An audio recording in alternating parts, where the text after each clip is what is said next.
Herkese merhaba dostlar, ben Ozan. Bildiğiniz gibi dün yeni asgari ücret açıklandı ve baktığım zaman şu anki asgari ücretle orta segment bir telefonu, yani 250-300 dolar bandında bir telefon almak bile çok zorken şu anda yeni asgari ücretle beraber orta segment telefonları da alabilecek seviyedeyiz. Avrupa'nın çoğu ülkesinde, Amerika'da, Kanada'da veya buna benzer gelişmiş ülkelerde 2 haftalık bir çalışmayla iPhone 14, S22 gibi cihazları tabii ki de halen alamıyoruz.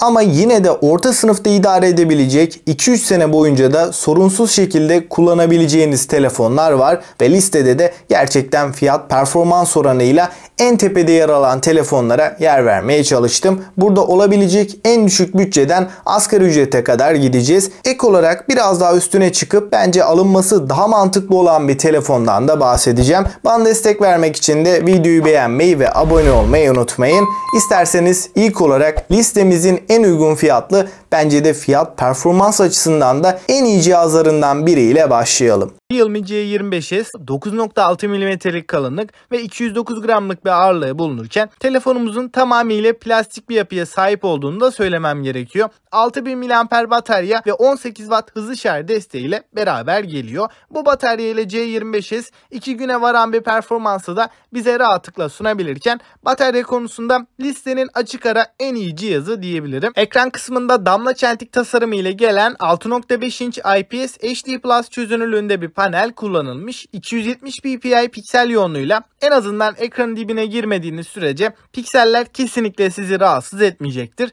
Günlük kullanımda da bu çözünürlük bizi üzmüyor. 570 nit maksimum parlaklığı da fiyatı için ideal düzeyde diyebilirim. Yonga seti olarak fiyatının en güçlü işlemcisini, yani Helio G85'i görürken 4 GB RAM ve 128 GB depolamada bu sisteme eşlik ediyor. Oyun tarafında tabii ki çok yüksek bir performans beklemeyin ama fiyatın oranla performansını gayet beğendim. Günlük kullanım içinde hafızayı çok fazla doldurmadan, işlemciyi çok fazla zorlamazsanız 2-3 yıl idare edebilecektir. Kamera kısmında 48 megapiksel ana kameramız, f1.8 diyaframlı ve 2'şer megapiksellik makro ve derinlik algılama kameralarımız da bulunuyor. Ön tarafta da 8 megapiksellik bir kameraya yer verilmiş. Genel fotoğraf kalitesi de gördüğünüz gibi güzel bir şekilde önümüze çıkıyor. Renkler ve canlılık açısından iyi düzeyde diyebilirim. Yardımcı kameralardan çok bir şey beklemeyin ama ana kamerası sizi memnun edecektir. Full HD 60 FPS desteğinin olması da güzel bir avantaj. Ek olarak arka tarafta bir parmak izi okuyucumuz da bulunuyor. Android 11 ve Realme UI arayüzü ile gelen C25s mono bir hoparlörle de geliyor. Listemizin ikinci sırasında Realme 8'i görüyoruz ve görünüş açısından gerçekten güzel bir cihazla karşı karşıyayız. Telefonumuzun tamamıyla plastik bir yapıya sahip olduğunu söyleyeyim. 6.4 inç Super AMOLED ekranımız Full HD Plus çözünürlüğe ve 180 Hz dokunma hassasiyetine sahip. 411 ppi gibi oldukça yoğun bir piksel yoğunluğuyla gelirken ekran tazeleme hızı 60 Hz olarak kalsa da dokunma hassasiyetimizin çok yüksek olmasıyla beraber eğer bu cihazı alacaksanız ekran ile ilgili kafanızda en ufak bir soru işareti kalmasın. Kamera tarafına bakarsak ana kameramız 64 megapiksel 6 elementli lense sahip olan oldukça kaliteli bir kamera. Yardımcı kameralarda şu anda ekranda görüyorsunuz. Fotoğraf çekim kalitesine göz atarsak ana kamera başarımı diğer kameralardan net bir şekilde ayrışıyor. Çektiğimiz fotoğraflar hem aydınlık ortamlarda hem loş ışıkta oldukça tatmin edici. Ön tarafta ise 16 megapiksel f2.45 diyaframlı bir kamerayı görüyoruz. Video konusunda arka kamerayla 4K 30 FPS'te EIS destekli elektronik sabitleyicisiyle beraber çok güzel çekimler yapabiliyoruz. Bu fiyat bandında böyle bir video kalitesi gerçekten beni oldukça şaşırttı. Helio G95 işlemcisi Realme 8'e konumlandırılmış. 6 GB RAM ve 128 GB'lık depolama alanı eşlik ediyor. 5000 mAh batarya ve 30 Watt hızlı şarj desteğimiz bulunuyor. Suya ve toza karşı da herhangi bir dayanıklılığının olmadığını söyleyeyim. Listemizin 3. sırasında Xiaomi Redmi Note 10 Pro ile karşılaşıyoruz. 120 Hz tazeleme ve 240 Hz dokunma hassasiyetini bünyesinde barındırıyor. Bunun yanında Note 10 Pro'nun ekranı amiral gemisi düzeyinde 1200 nite varan oldukça yüksek bir parlaklığa ulaşabiliyor. Donanım konusunda cihaz gücünü Snapdragon 732 işlemcisinden alıyor. Redmi Note 10 Pro depolama alanı olarak yalnızca 128 GB'lık depolama alanıyla geliyor. Kamera kısmında ana kamerasında 108 megapiksel f1.9 diyafram açıklığında kaliteli bir sensör kullanılmış. 8 megapiksel f2.2 ekstra geniş açı, 3. kamera 5 megapiksel f2.4 makro çekim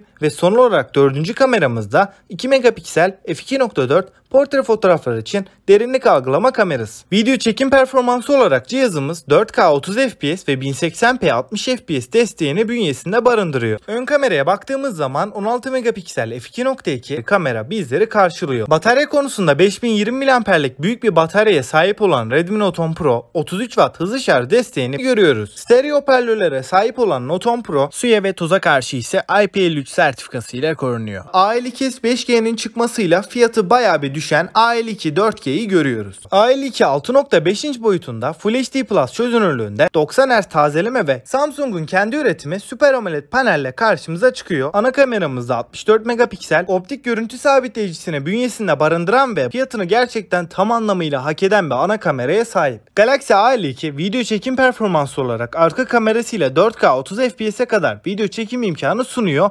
A52 OIS desteğiyle yalnızca 1080p 30 fps'te videolar çekebiliyor. Açıkçası video performansı olarak listenin diğer 3 modelinden daha başarılı olsa da yüksek kalitede video çekmek istediğimizde A52 ile üst düzey bir performans elde edemiyoruz. A52'nin ön kamerasında 32 megapiksel çözünürlüğünde bir kamera ile karşılaşıyoruz. 4K 30 fps'te AIS destekli videolar çekmemize imkan sağlıyor. Gücünü Snapdragon 720G'den alan A52 RAM kısmında 8 GB RAM, depolamada ise 128 GB'lık bir alanla önümüze çıkan A52 4500 mAh'lik bir batarya ile karşılaşıyoruz. Bu batarya kutu içeriğimizden 15 Watt'lık bir adaptörümüz çıkıyor. Hoparlör kısmında Dolby Atmos destekli gayet kaliteli bir ses deneyimi sunan stereo hoparlörleri görüyoruz. Galaxy A33'e dışarıdan baktığımızda 6.4 inç Super AMOLED ve Full HD Plus çözünürlük sunan A33'te 90 Hz yüksek tazeleme hızı bulunurken ekran deneyimine baktığımızda kontrast oranı, renk başarımı gayet doyurucu seviyede. Performans yani Yonga seti tarafına baktığımızda Galaxy A33'te Exynos 1280 Yonga setini görürken 6 GB RAM bu sisteme eşlik ediyor. Ve ana kameramız 48 megapiksel f1.8 diyafram açıklığındayken optik imaj sabitleyicisinde bu kamerayı da görebiliyoruz. Fotoğraf çekim kalitesi olarak özellikle yeterli derecede ışığın bulunduğu ortamlarda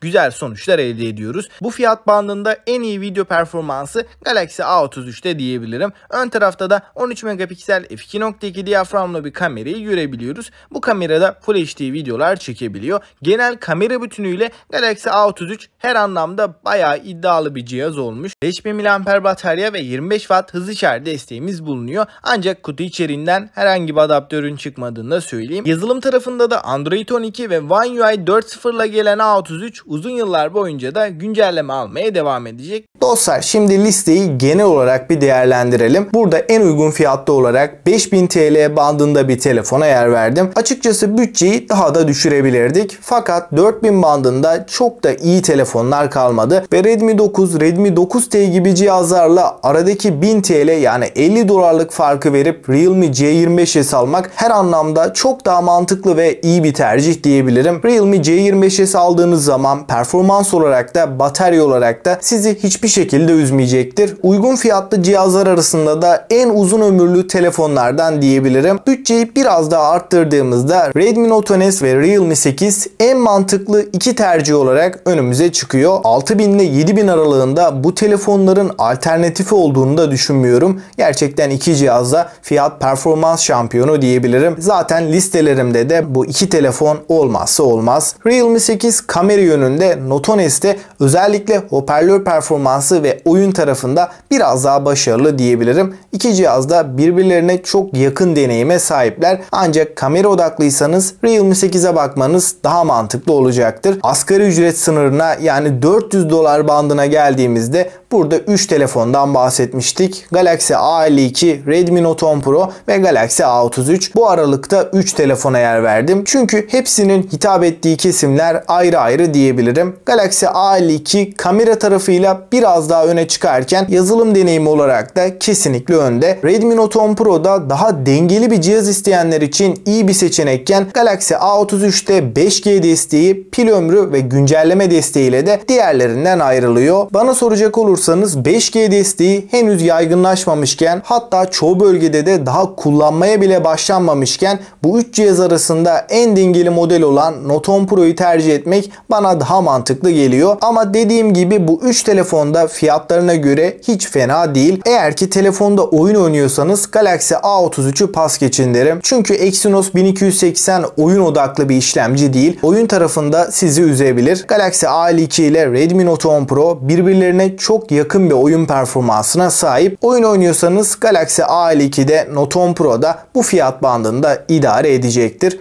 Ve ek olarak 10.000 TL'ye kadar Poco X3 GT haricinde alınabilecek pek bir cihaz yok ve 9.300 bandında Poco X3 GT özellikle işlemcisiyle uzun vadeli de götürebilecek bir telefon. Galaxy A52, A33 ve Redmi Note 10 Pro'dan da çok ciddi anlamda daha güçlü bir cihaz. Oyun içinde uzun süre kullanmayı düşünüyorsanız da bütçeyi biraz daha zorlayıp alınabilecek bir telefon diyebilirim. Açıkçası bu fiyat aralığındaki en iyi telefonlardan bahsettik. Bunların haricinde bu bütçelere kadar başka telefonlara bakmanızı önermiyorum. Eğer ki şu telefonu atladın, bu da listede olması gerekiyordu dediğiniz bir telefon varsa onu da yorumlarda yazabilirsiniz. Gelecek videolardan haberdar olmak için de abone olmayı unutmayın. Bir sonraki video kadar kendinize iyi bakın.